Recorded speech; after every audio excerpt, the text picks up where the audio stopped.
Coming to you from sunny California and the Great White North. Get ready. We are breaking down the obstacles on the Armchair Ninja Podcast.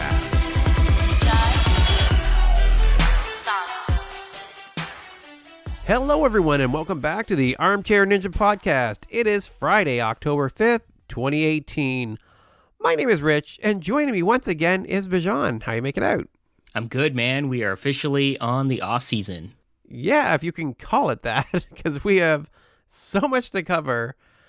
This episode is going to be about Sasuke 35, but we're also going to give you a preview of the coming weeks because we got a lot going on. Yeah, for real. In particular, Ultimate Beastmaster, man, coming up. So everybody at home, the schedule's fully packed. We're ready to go. Sasuke 35, we have been holding out on this for months. Finally, we get to cover it. I'm so psyched to talk about it. And then we got Ultimate Beastmaster coming up basically for a few months, right, Rich? And then a lot more to go. I don't want to go too deep in the future, but there's a lot going on the slate. Not to mention American Ninja Warrior. They are making some things on the side. Yeah. Actually, we're going to break up our Ultimate Beastmaster coverage. Somewhere in the midpoint, we'll bring on Will from 222 Productions to help us with coverage of a show called Viking, which I'm not really familiar with, but I've heard lots of good things about. We're going to have ANW Junior. We'll end up doing an episode of the premiere of that. That's our plan anyway. And come January, we have to wrap up everything because Titan Games will be starting from NBC. From the same people that make ANW, this is the one that The Rock is putting out there. Yeah, so I believe you told me recently, Rich, that they're filming right now. Yeah, it seems that way from what I'm hearing. So they'll have it out. It's supposed to come out in January. I don't have an exact date, but once we do, that's the plan because it is another obstacle course show. It's when it rains, it pours, I guess. Hey, it's exciting, and there's been a lot of talk, recently about is Ninja versus Ninja coming back. I still have high hopes. I feel like there's always an area or a slot ready for Ninja versus Ninja to come right in. If not, though, hey, Titan Games, that could be a big hitter. We just don't know enough about it. It could be another Spartan Ultimate Challenge. Oh, gosh, I hope not. But it could be really good. And, with such a big name like The Rock on it, you just know that the hosting and everything involved with it is going to be really exciting and full of energy. Yeah, speaking of, I can't wait to get to Ultimate Beastmaster. That is going to be so much fun. Yeah. So we typically do, for those that haven't been here in the past, we've done some, double episode coverage. But with the first episode, we'll probably just do the premiere so we can talk about all the changes that they've made. I don't know what they are. We need to talk about the stages and everything, right? Yeah. Sorry to cut you off, man. No, it's fine. We'll have to cover all the changes we can see as it goes through. Mm-hmm. And, what are your thoughts on, American Ninja Warrior Junior? I mean, I don't know much about it, but I'm vaguely intrigued, man. Do you know what the age groups are for that show? Oh, we announced them way back when it first started. I don't know what they are off the top of my head, but it's like, I want to say 9 to 11, 11 to 13, 13 to 15 or something like that. Yeah, I'm curious how that'll go because, it can make for a really fun show. At the same time, a part of me is like, oh gosh, they're going to go really deep into like the storylines with some really they're really stretching for stories, these kids. But a part of me is like, hey, maybe they'll make it really fun and electric. At the end of the day, it's not for, we aren't the audience they're aiming for. Right. They're aiming at the kids. And what's funny is, as I go through my Instagram now that I know that show is coming, I've been paying more attention to, there's so many kids out there that are into ninjas, so that, follow it. Yeah. Like anybody that mentions Ninja Warrior, I end up following them. So, the kids are amazing. Like not even on like kid-sized obstacles, right? Like even at the climbing gym, I watch these little kids just scrambling up like the harder climbs. Like I really don't know that it's going to be scaled down all that much. Not nerfed to the point that it won't be interesting. I think it'll still be an amazing thing to watch. Yeah, I think the climbing obstacles and like the dead hang obstacles, the kids are going to really excel at. And I think that's where they're going to lean a little bit more towards. I feel like transition obstacles where you're like jumping really high or doing things like that, I think that's where they're going to scale it back just because, kids can really hurt themselves on those types of things. But yeah, anything where you're kind of hanging, I can see the kids doing really, really well. I mean, these kids are going to weigh what, like 50 pounds? Yeah, Like exactly. they can probably hold each other up for like forever. Yeah, it should be interesting for sure. Before we get into the episode, we've been like so hardcore into coverage for ANW and Ninja vs. Ninjas for like months now. I feel like we haven't really caught up at all on like what's going on in each other's lives here. What have you been up to, man? What's going on? You got any big races coming up? Anything cool? Yeah. Next month I'm going to be doing Tough Mudder, Tough Mudder full in SoCal. So if you're going to be in the area, come out for that. Hit me up. I'm excited for that. I'm definitely deep in training right now. But just yesterday I caught a cold, so it's like Oh no.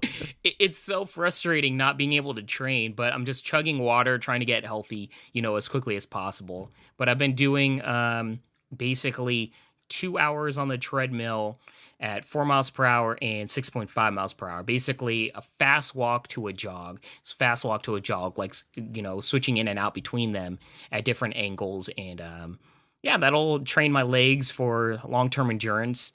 Other than that, Tough Mudder is kind of tricky to train for because, as I said, it's more mental obstacles. You can't really electrocute yourself or like run through fire or anything like that. Like I'm not taking ice baths, so that stuff I'm just gonna deal with when I get there. Yeah, I was gonna say, like, do you have a cattle prod that you've been testing yourself with? Or No, I'm good. Yeah, just Nope. that is the craziest. If you guys haven't seen that, go do some Googling of Tough Mudder obstacles on YouTube and see the ridiculousness of that course. I had no idea that existed till we met and started talking, because that is just the fact that you volunteer to do that, you pay to do that, as a matter of fact, is absolutely crazy. Hey, I love it, man. But Rich, let's hear about you, man. Rock climbing connoisseur, kicking butt family man. Let's hear about it. I'm all in with this climbing thing. I don't know if you're not following me on Instagram or Twitter or Facebook, you're missing out. You're missing out on watching a chubby middle-aged guy struggling his way up a wall. It is the weirdest, funnest hobby I've ever discovered. Hey, I'm really excited for you, though. Yeah, I went to the doctor today, finally. I got my appointment in, talked to her about it and figuring out what makes sense. So I'm getting some blood work done and everything. We talked about my diet and basically just trying to kind of turn the ship around a little bit and do it safely. And so I'm doing everything I can to not overshoot and injure myself here. So I'm taking it relatively easy, but still having a lot of fun and still working up quite a sweat. And it's a heck of a time. If you haven't been to a climbing gym and you think like, I can't really do that, I'm out of shape, or maybe I'm a little older, you can totally work your way up. Like I'm working from a very low baseline here, and it's definitely doable. Yeah, I mean, at the end of the day, find something that's like enjoyable. For listeners at home, some of you that might be out of shape, just find something that you can like, that makes you sweat, but makes you like enjoy it. Some people will find fun in basketball. Some people find fun in running. And like Rich, some people find fun in rock climbing. Whatever it is, find what makes you happy. Yeah, I mean, I can't stress that enough, because from talking, we've been talking for a couple of years now. You get excited to go to the gym, go to do these. That's never been something that really appealed to me. So I couldn't really relate. And it's so weird to finally have that thing where I'm like I literally didn't get there tonight, and it's bugging me. I'm so annoyed that I had to work through when I wanted to be going to the gym, that I'll be definitely going out there like first thing tomorrow to get in there, because it's so much fun that I resent rest days, which I never thought would happen. You got the bug, bro. I mean, rest days are the worst, but they are very imperative. Yeah, for sure. So yeah, if you want to check that out, I always give the Instagram and stuff at the end, but at Ninja Podcast, I've been trying to share some of those out so people can see where I'm at and the progress. So it's lots of fun. Mm-hmm. Yeah. Other than that, anything else going on in your life, man? I don't think anything too exciting. I've been like, work's been really crazy lately, so I've been really hammering at that as much as I can. Um, yeah, that's about it. For me, next week I'm gonna go back to teaching. I'm really excited about that. I'm gonna, I can't say the name of the school and everything, but I'm really excited. Ninth grade class, so that'll be fun. I'm excited for that, and also in my library job, I've got some projects going on, and I'm really excited because I'm working on this very special collection. I don't even know if people care about this. I'm working on a very special selection or collection of picture books, like for little kids, talking about really, I guess, more tougher subjects that just there aren't a lot of books about. Some about special needs, some about abuse, some about racism, some about, like accepting others, like just topics that, some people might find very, very interesting. Cool. So you're busy as heck too. Yeah, yeah. All right, so let's get into our actual coverage here for Sasuke 35. And for those that don't know, we've been talking about it as if everybody knows. That is the original Ninja Warrior from Japan. That is the birthplace of the show that we love. Yes, very, very fun. It's unique in the ways that where American Ninja Warrior can have really, really difficult singular obstacles. Tell me if you disagree, Rich, but for me, I feel like Sasuke, the Japanese version of American Ninja Warrior, it's the entire stages as themselves really coalesce into this really big, I guess, really tough, daunting obstacle in just getting through all of them. And really, the big thing for me is the timer is always a big factor. Yeah, there seems to be a bigger focus on the timer, for sure. A little heavier handed on the stage 1 as opposed to stage 2. And definitely a flair for the dramatic and not so much of a serious tone to at least the beginning of it, right? It's very much... I feel like American Ninja Warrior has lost that over the years. Like even when a few years ago, you would still have some kind of joke competitors almost, right? People would just go on to have fun and fall off somewhere early on. You just don't really seem to have that as much now. Yeah, I think it's just because we have so many returning competitors in American Ninja Warrior. I mean, we still have Booty and we still have, like Peck Bouncing Dude and a bunch of stuff. There are some fun characters on American Ninja Warrior, but as you said, I mean, when you get like on Sasuke, you get 100 competitors, right? And maybe, I don't know, 20 of them are kind of jokey competitors. On American Ninja Warrior, you're talking about what, probably like 1,000 competitors. I don't know how many regions are there? I think there's usually 6 or 7 regions, right? So 600, 700 people. Yeah. And I would say per episode, we get maybe like 2. Yeah. Like jokey competitors, so it's just it's not the same. As much. We don't have anybody naked running with like a pan in front of their business as they run the course, right? There's jokes, and then there's like the crazy like wipeout type competitors that they've got on here. I mean, it's true, man. I mean, I don't know. It's Japanese television, right? It's more, especially stage 1. Skews very heavily in that whole vibe of a Japanese TV show. And I feel like most people would understand what you mean when you say Japanese TV show. And it's just wild, crazy antics, and a lot of goofy things happening. Yeah, they're like lifting this huge weight. The guy is definitely not in... Well, I mean, he's obviously strong, but not in the best shape for running a ninja course. Lifts this like a power lift, is completely exhausted by it, kind of wobbly, and runs onto the quad steps just to fall immediately. Like that is just something you do not see in ANW proper. I'm not saying it's a bad thing. It's just a big difference between the two. It's kind of fun to watch.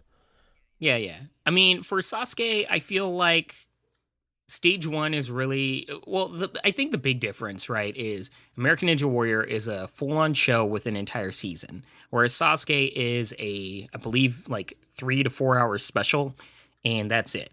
So that's the big key, and for 4 hours, you need to have some entertainment. You can't just have serious competitor after serious competitor. So they like to mix it up and everything, and I'm cool with it. That said, I kind of feel like we need to skip all the jokey competitors, like put them all in one block. There are a bunch of jokey competitors at the beginning. Stage 1 really was about maybe the last 15 runners there. And I don't know. As a whole, when it comes to stage 1, I really like the stage. what really stood out to me, Rich, is dude, warp to wall, the final obstacle. Good on them. Yeah, that was interesting. That really stood out, right? I didn't I didn't expect as they came up over the warp wall to have the buzzer there. I was like, "Oh, wait, what? That's one way to do it, I guess." Like almost like to the to qualifiers, but a lot harder obviously. When it comes to stage one, I'm just thinking about the layout, right? For people, because I have a feeling a lot of people didn't watch it necessarily. So stage one, the one thing I always liked about Sasuke, and really American Ninja Warrior doesn't have this issue with either. You can disagree if you want, but I feel like the timer is always the big competitor and the really big selling point. And I still feel like ANW stage one has still got a pretty good timer on it. Sasuke though, boy. They do not give you time to breathe, though. I mean, that timer, you got to be running through that the whole time. And quad steps, like a lot of them are very similar to previous seasons. Quad steps, it's kind of like the old version of the quad steps in American Ninja Warrior. And there's some logs and stuff. But there are two particular obstacles that stood out to me in stage one. One was the TIE Fighter. And I know it's been from previous seasons, but this obstacle is just so incredibly cool. Rich, can you describe this? By any chance? Yeah, sure. So you have, if you picture like jumping into the jumping spider, right? So bracing yourself between two walls, but imagine it's on a track. So they've got to brace themselves between two smaller walls that rolls down on this track, and it tries to jolt them loose, and they've got to jump out at the very end. So when they're in it, it looks like a TIE fighter from Star Wars, and they have zero qualms about playing Star Wars noises and showing clips from Star Wars, and they just fully embrace the whole, it's almost like their tie-in. I have no idea if it's an official tie-in, but they're all in with the Star Wars references. Yeah, I love it, man. It's basically the same track as the cannonball drop, if you guys need to know what the track is, sliding down, two jolts. It's just really cool and visually very, very interesting. I love the visual aesthetic of it. And for the other one, man, they have their own double dipper. I can't remember if they had it last season, but I kind of feel like they did. But I'm not entirely sure. No, it's new. It's new. It's new, okay. But basically, it's pretty much the same as the American Ninja Warrior equivalent. One big key, though, that actually makes it more difficult. Rather than on American Ninja Warrior, where you just go on a pad and you're stationary and just grab that bar and start sliding. On this one, you have to do a trampoline, kind of like the propeller bar, that kind of trampoline, hop upwards and then grab the bar in the air and start sliding. So you have no time to readjust your body or your grip or anything. You just start sliding and you got to make that transition. I really like that. I think it makes it incredibly difficult. I saw a number of competitors fail the trampoline jump, and it just like they're trying to figure out their grips, and already the transition's already happening. There's a lot going on there. I enjoyed it. Yeah, it's called the Dragon Glider, from what I can see, and yeah, that's the first thing I thought was like when you first saw people failing on it, I thought, oh, that's interesting. So they trampoline into like half of a double dipper, and I couldn't think of what the term was for it. And then I saw it was an actual full-on double. I'm like, oh my god, that is an insane. You take a difficult obstacle and ramp up the difficulty even more, from what I can tell. That was asking a lot. And then they have something that I'm surprised they don't do on ANW is the tackle, right? So they've got to push these big weighted blocks on these tracks, and it basically just saps all the strength out of their legs before they do the warped wall. Like it really, those two obstacles kind of work in tandem to make the end of the course so difficult. Yeah, and in particular, it really makes the warped wall more daunting. Because at this point, we've seen the warped wall for years and years. But by the time they, as you said, they get past that tackle and their legs are worn out, and you can see them barely like climbing up the thing and walking towards the warped wall. They're completely spent, and their legs are like jello. They're just trying to get, any blood back to their legs. So it actually makes them trying the warped wall very daunting. And I mean, even this episode, man, we've got, in my opinion, one of the greatest American Ninja Warrior champions of all time failing at it. Yeah, that was really jarring and unexpected. I am not, a hardcore fan. Obviously, I think I've made that clear over the years and probably already in this episode. So I don't follow everything very closely. But when Yuji took the course, I'm like, well, here we'll see someone just crush it, right? We'll see him go front to back. And yeah, he ends up timing out on the warped wall. And I got to say, ANW producers take note of how to handle that disappointment in those moments, because the use of silence and just the frustration comes through so much better, I find, on this show, because it's just awkward silence and everybody's just devastated, and you can hear him like yell and get so angry and frustrated by the whole thing that there's not words. Like, you just don't get anything even close to that on ANW. Yeah, devastating is the best description of it. Yuji Urashihara, for everybody that doesn't know, he's a two-time Ninja Warrior champion, finalist. Guy's just amazing. And the thing that I love about him is he just doesn't look like a top tier athlete. He doesn't look like he's built out of muscles or whatever. He's just incredibly technical, and I love that about him. But he timed out on the warped wall, just showing that everybody's human, and this is a daunting, stage 1, 2, and 3, and 4. And yeah, not just him. We saw this season, or whatever you want to call it, special. It really was a rough night for a lot of the Sasuke All-Stars, I'd say, because a lot of the names that you have become familiar with over the years didn't do well, and it's kind of one of those weird things where you either had to be amazing at everything, because if you have even one slip up, you don't have enough time to complete it. It's really a race against that buzzer. Yeah, lots of familiar faces that I have learned over the years. The highest numbers, right? So again, for those that aren't aware, they're given numbers from 1 to 100, and the higher the number, generally speaking, there's exceptions and weird little things about the whole thing, but the highest numbers are the top tier ninjas, and they all did quite well, right? From 95 to 100, I think, all completed, something like that, 96.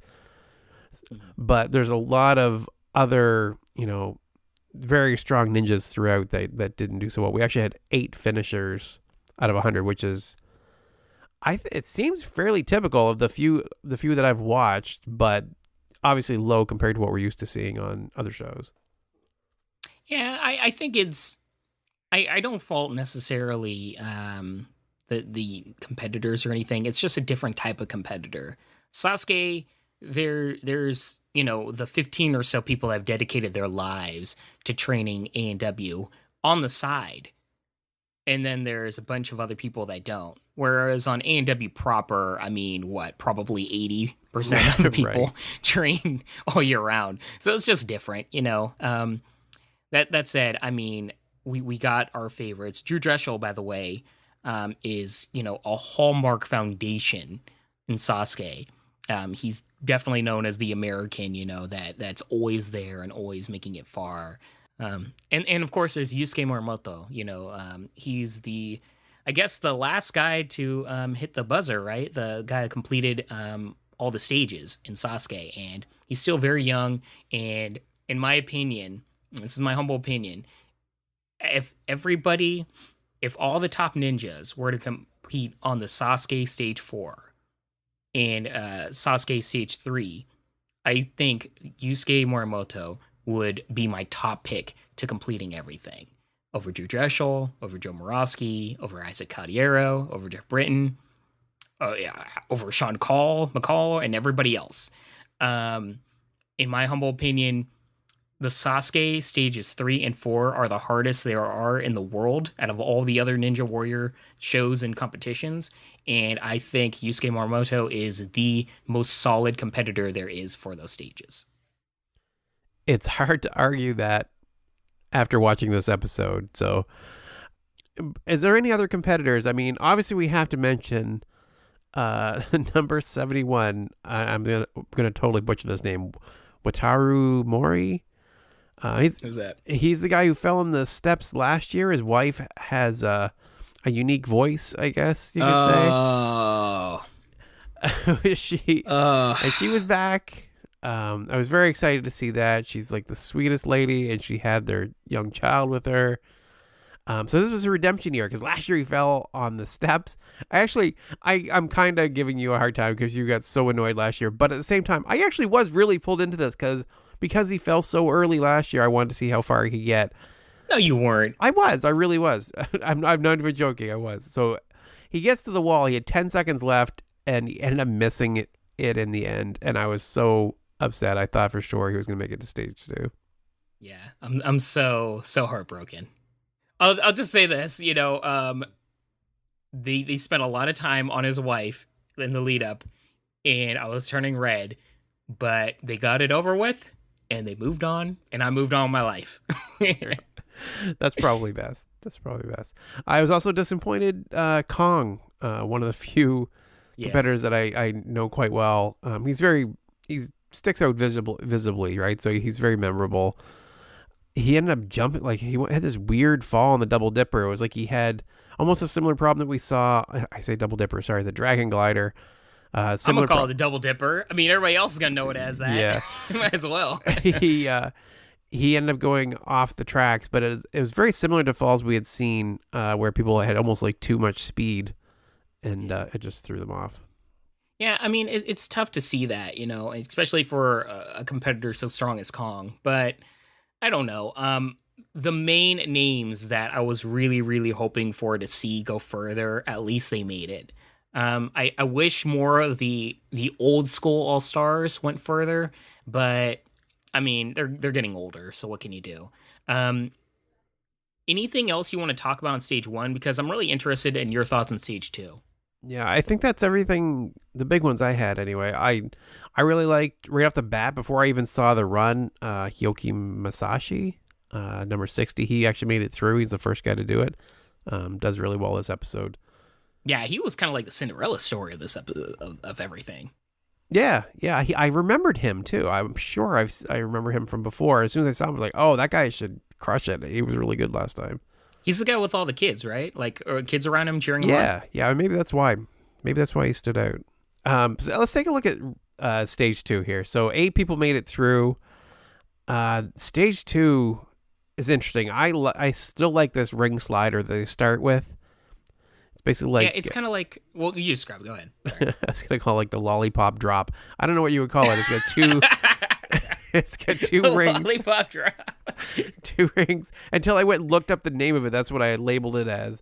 It's like 2 sticks with 2 rings on the top that they have to grip onto and slide down these long cables, I guess. I don't know. I always call it. I want to call it lollipop drop now. That's ridiculous. That's awesome. All right. So we had that. I think we typically call the salmon ladder version that they had the up down salmon ladder. Yeah, it's a salmon ladder where you go up and then I don't know. After seeing American Ninja Warrior in a few other competitions, this one, in my opinion, is just lame. And honestly, you finish up. I'll give my thoughts on stage 2 in a bit. All right. I guess I don't have to step through every obstacle. I like the spider drop. Basically, it's like at the end of imagine at the end of the spider jumping spider, having to drop down from a wall that's up high down to one down low. I think that's a really interesting dynamic. It's not terribly complicated. It's pretty straightforward, but it would be hard to do, right? I can see how that would be difficult. It's one of those things where it's probably a lot harder in practice than it is even looking at it, because you kind of have to force yourself to do like an iron cross and then get your legs down there to catch yourself. Yeah, that's cool. And they had the backstream again, the water obstacle with like the propeller like pushing against you, like swimming against the current. Did you feel like it was nerfed this year? I don't know. I could be completely talking out my butt. Maybe these competitors are just better at swimming, but they did not seem like they were having much trouble against that thing. And I remember years past, people were flailing trying to get through that. I have never really seen anyone struggle with it in like a couple of years that I've watched this. Like, I think I don't know if it takes a minute to kind of kick in. It seems like they jump in and like get through it like immediately, like as fast as they can, almost before it has time to build up. But I could be wrong. That's what it seemed like. Yeah, it could be. And then the reverse conveyor, which I hate. It's like the one obstacle that in this whole thing that I was like, why do they keep bringing that back? It doesn't make any sense to me. It doesn't seem like a very good obstacle. It was kind of interesting at first, but I just feel like it's a weird obstacle to have in there. It's a dumb obstacle, and I feel like you probably hate it more, and I feel like a lot of people probably hate it, just because it takes out so many competitors near the end, and just visually it's not there, really. For everybody who doesn't know, it's basically just a very tight tunnel with a, like a, how do I say this, like a treadmill track on the bottom, and you're basically racing against it. It's not that cool. And there's walls again, so this is my problem with Stage 2 this year. It's basically the same as every year. There's no creativity here in terms of like one year to the next, guys. Like, it's literally the same as before, and it's just bland. At this point, they need to update it. Yeah, these obstacles were really cool 2 years ago, but they're the same obstacles now. I don't know, Rich. I was pretty underwhelmed. Yeah, I don't feel like I've ever seen Stage 2 being a big, overwhelming, cool thing on this show, right? They seem to, it's just a stepping stone to Stage 3. That's where the main event is. And I kind of appreciate that after the last few seasons of ANW. It's like, all right, I kind of agree. Let's just get through Stage 2. I want to see Stage 3. Let's see what people can do there. Because that's... I disagree. Yeah. I've never been a fan of Stage 2 on any of the versions of the show. Because Stage 2 is always kind of... It just seems like it's got an identity crisis. I don't know what the heck it's trying to be. I might like individual obstacles on it, but overall, Stage 2 just never really feels like it's got a place. Mm-hmm.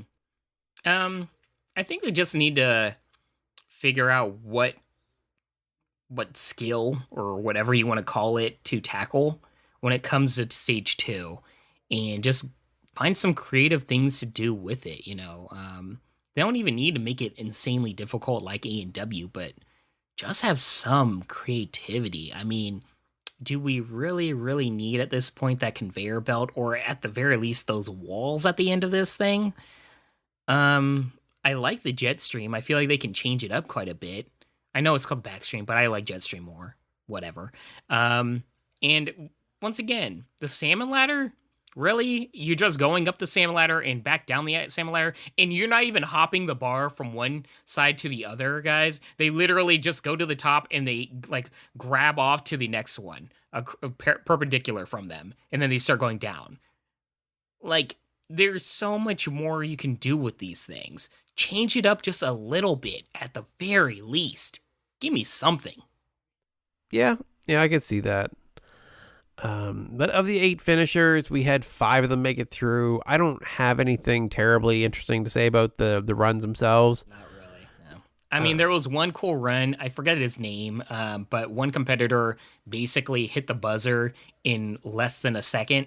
And I thought for sure he wasn't going to make it, because those walls do take time to lift, and he starts lifting the first wall with the alarm already going off, but he gets through the 3 heavy walls in less than 10 seconds, and that was pretty impressive.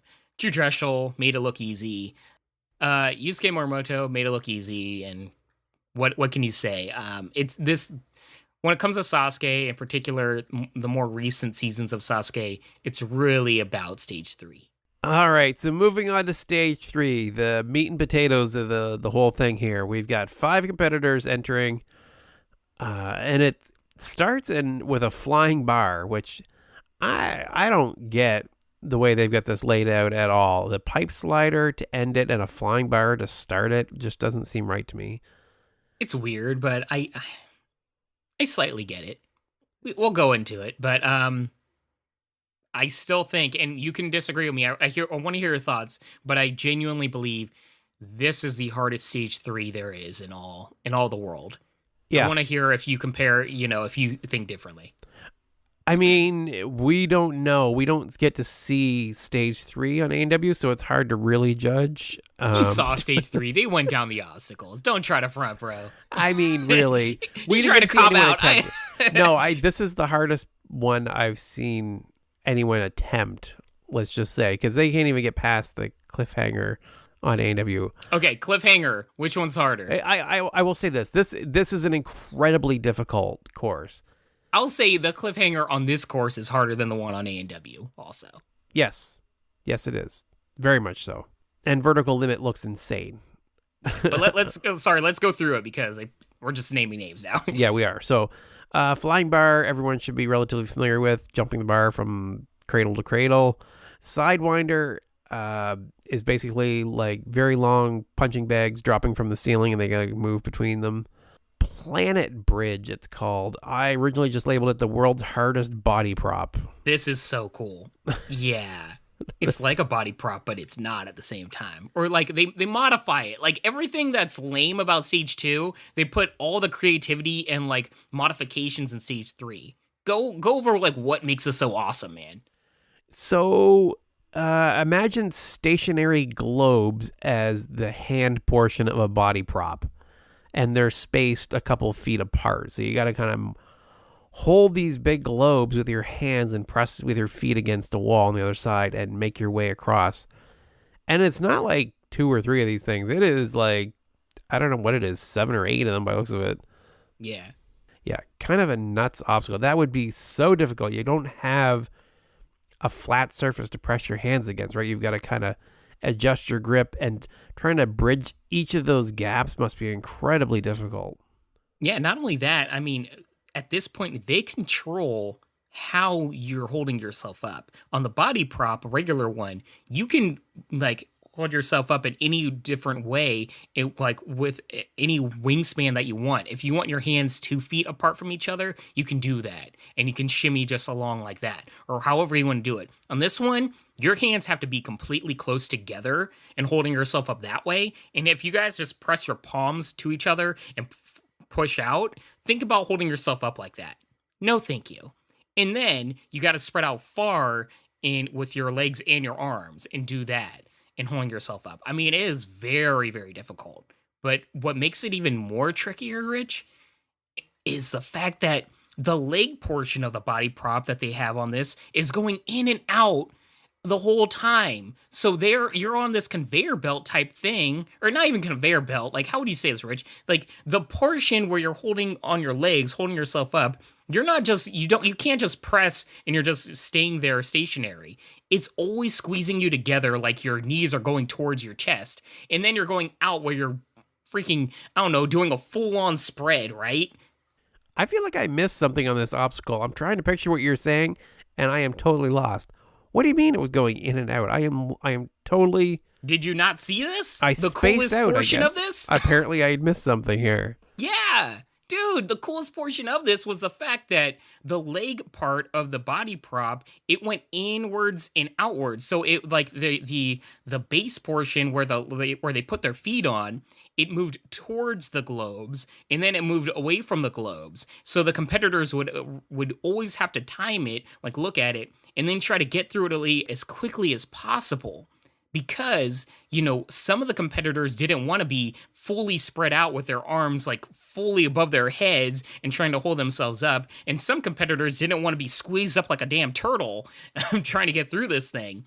So it was a race against time, and it was a race against the globes and holding yourself up. I mean, this thing was really, really cool. Many, many different dynamics going on. I can't believe I missed that. So... It's the coolest part of it. And even though you said that, I want to make sure I understand this fully. So the wall itself just moved as a whole back and forth? Yes. Not the globes, but the other part where you press your feet against. Wow. I don't know how the heck I missed that. That's insane. That obstacle's already difficult. Yep. All right. So that was interesting. And then you have the ultra crazy cliffhanger, which if you haven't seen...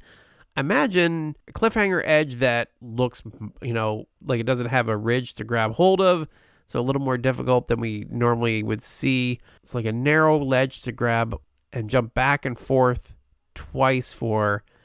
And, oh yeah, the wall moves up and down at the end of it. So you have to time it perfectly as you jump back to catch it as it's at the bottom before moving on to what at least now they have a resting spot afterwards, because I know in previous years they had to go right from that into the vertical limit, which was way too much to ask. Which was like almost impossible. I mean, that was insane, right? Yeah.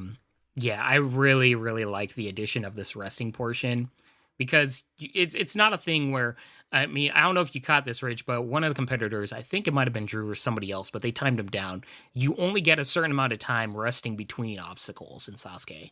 It might be the same for American Ninja Warrior. I just don't know. But at least in this, they probably get like 5-minute breaks, 2-minute breaks. I don't know.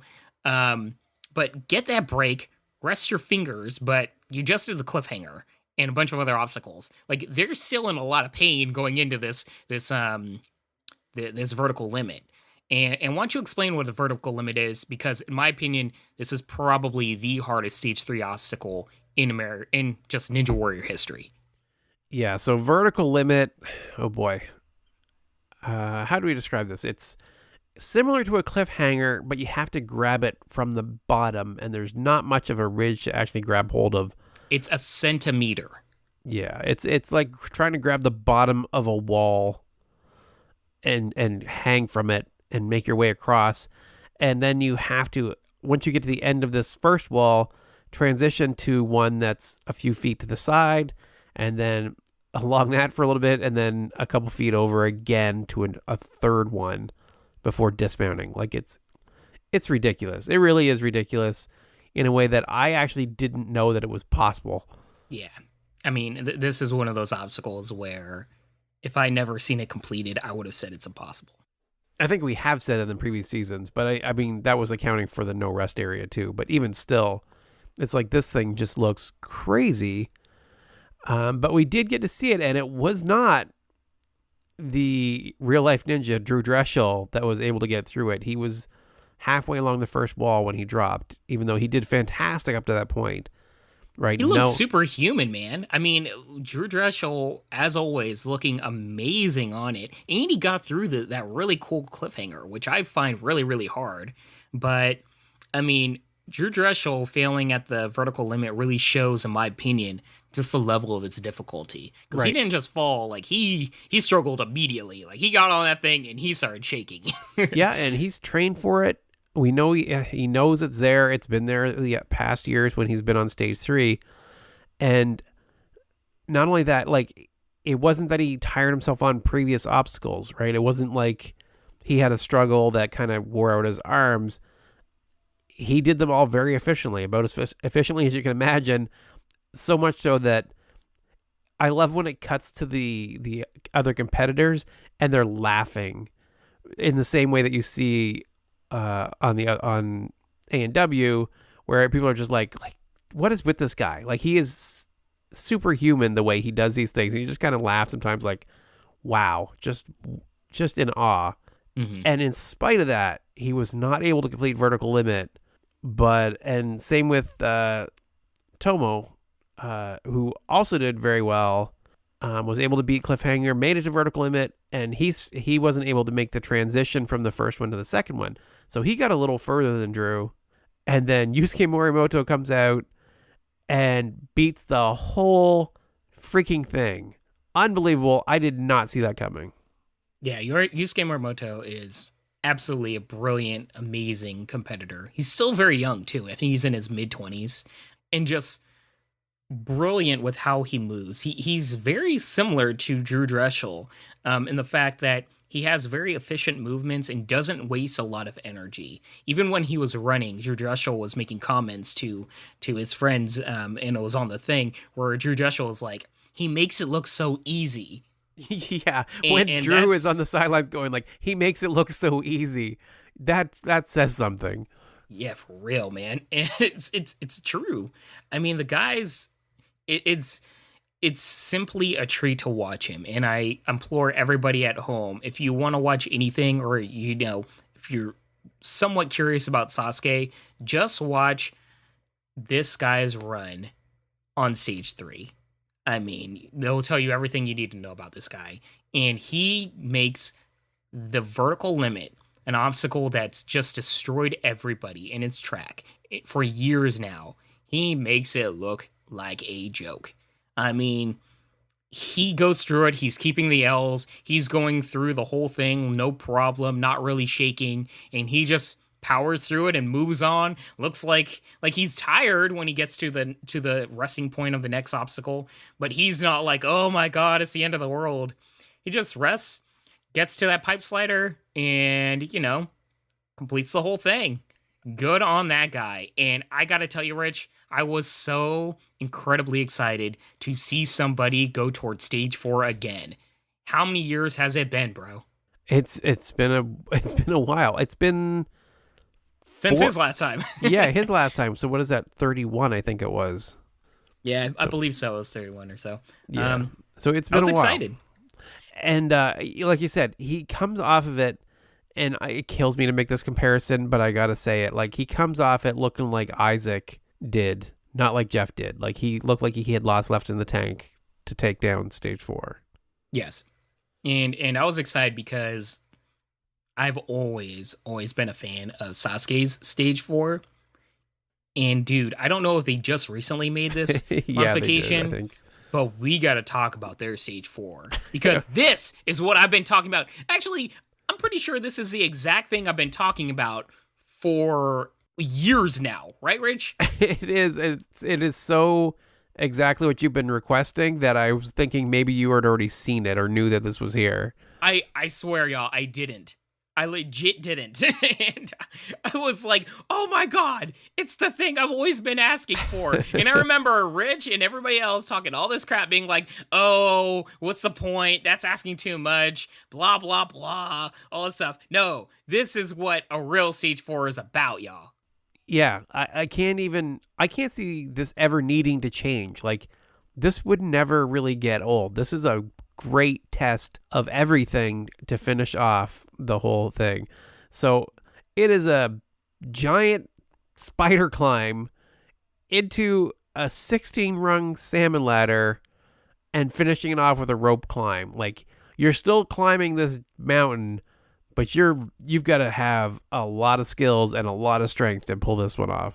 Exactly. A 3-tiered stage, or, a 3-tiered obstacle stage that works out various groups of your strength. You can't just be good at, hey, I climb ropes, and hey, I win $1 million. Like, you actually have to be technical and skilled in various groups. Yeah, people can do salmon ladders, but can you do a salmon ladder after doing the spider climb? And then when you sap out all of your arm strength and all your grip strength on a salmon ladder that high in the air, then can you climb a rope? Like, this is a real test, and it's very much more interesting to watch. So he struggled a little bit on, not that he struggled, I guess, but he had a few mistakes on the salmon ladder. Yeah, and this is also what I like, man. The fact is, salmon ladder, we've seen this many times. You can be the best at the salmon ladder, but when you're trying to go fast through a salmon ladder, you can make mistakes. Do you think if he hadn't made those mistakes, do you think he could have finished that climb? Because I guess to wrap it all up, he did not complete stage 4, but he made a good attempt. Yeah, he made it about halfway up the rope. I don't know the foot comparison, like how many feet he was far, but he was very close to the top. And in the second portion of this, when he was on the salmon ladder, there were 2 times where he got one side of the salmon ladder up, but not the other side, and he had to readjust, and it took him a few seconds. I would say he lost about 5 seconds worth. Is that fair to say, Rich? That was the impression I got. Yeah, that sounds about right. Yeah, like readjusting and everything. Because he had to make multiple attempts to get that one running up, and then it messed up his timing and everything else. Like, he probably missed even more seconds than that. And then he went to climbing the rope. He was worn out when climbing that rope, but he was still moving. And I think if he were to stay consistent and just move at a certain pace like he was on that rope, I think he would have hit that buzzer just in time. And yeah, that's the difference. this guy, I 100% can believe that he can do stage 4 on American Ninja Warrior because it's just a rope climb, and I've seen him climb ropes. Yuji Arishihara, the guy that's won twice, that dude's amazing at climbing ropes. He can do it easily. Can Yuji do this? I don't think so, actually, because I've seen him kind of struggle on salmon ladders. I know he can do it, but I don't think he's, super proficient on it. Once again, it's all about putting it all together, and that's what I like about this. Change things up, guys. Yeah, it was fantastic. I half expected to see a grand champion. Like, I really thought he was going to do it the way it was going. Dude, I kind of did too. And I wanted it to happen. I love this guy so much. But in the end, it didn't happen this year. But man, they better add some new variety into stage 2 or somewhere, because he will do it next year. Yeah, I'm glad you kind of think that the same thing. Like, I feel like he's got it next year. The only caveat I have is, will he be able to do the vertical limit again? I mean, that thing is so incredibly difficult. Man, a part of me still wants to see Drew Drechsel just go for a stage 4 once. I mean, correct me if I'm wrong, Rich, but I don't think Drew Dreschel's ever made it to a stage 4, right? No, and it's funny, I had the exact same thought as I was watching him on stage 3. I'm like, I noticed how much time was left, and I thought, oh my God, is Drew going to attempt stage 4? I feel like I would have heard if he beat it. Dude, we would have been spoiled. Yeah. I thought, okay, well, if Morimoto did it, I could probably miss that spoiler, but not if Drew did it. There's no way we wouldn't be able to go all these months without hearing that.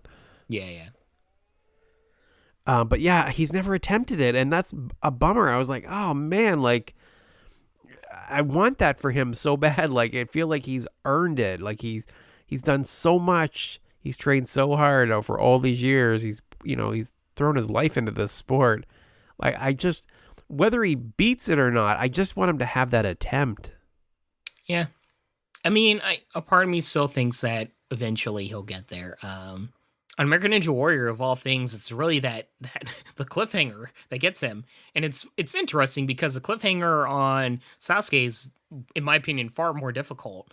But I'm not there. I don't know. There might be certain things about the cliffhanger that we're just not seeing. I mean, maybe the grip things are more spread out on Sasuke than they are on ANW. I just don't know. But overall, I gotta say this. Sasuke, very enjoyable. They spend a lot too much time on stage 1 with a lot of people that I don't care about. But, I mean, hey, you can say the same thing about ANW. Like, if somebody from Japan doesn't know any of these competitors, right, and they're watching American Ninja Warrior, and they're like, why are there 2 episodes that are 2 hours long on all these people that I don't care about? So maybe that's not fair for me to say. I would say, especially since we get how many hours of programming before you even get to stage 1 through 4, like between the qualifiers and the city finals and everything else. Like, they had more stage 3 than ANW did, and ANW had I don't know, I can't even add up the number of hours. Let's say 20 hours of preamble. I mean, it's true, man. Other than that, I mean, it was all the same usual suspects, ABCZ or whatever, and Darvish was all over the show, and a bunch of other competitors. A lot of familiar faces. I found it really enjoyable. They did skip Drew Drechsel in, I believe, stage 2, but I don't really have a problem with it because they gave him a lot of respect in showing him on stage 1 and 3. So I feel like whatever controversy there was with Drew Drechsel from like last year or whatever, I feel like they're kind of easing in out of that.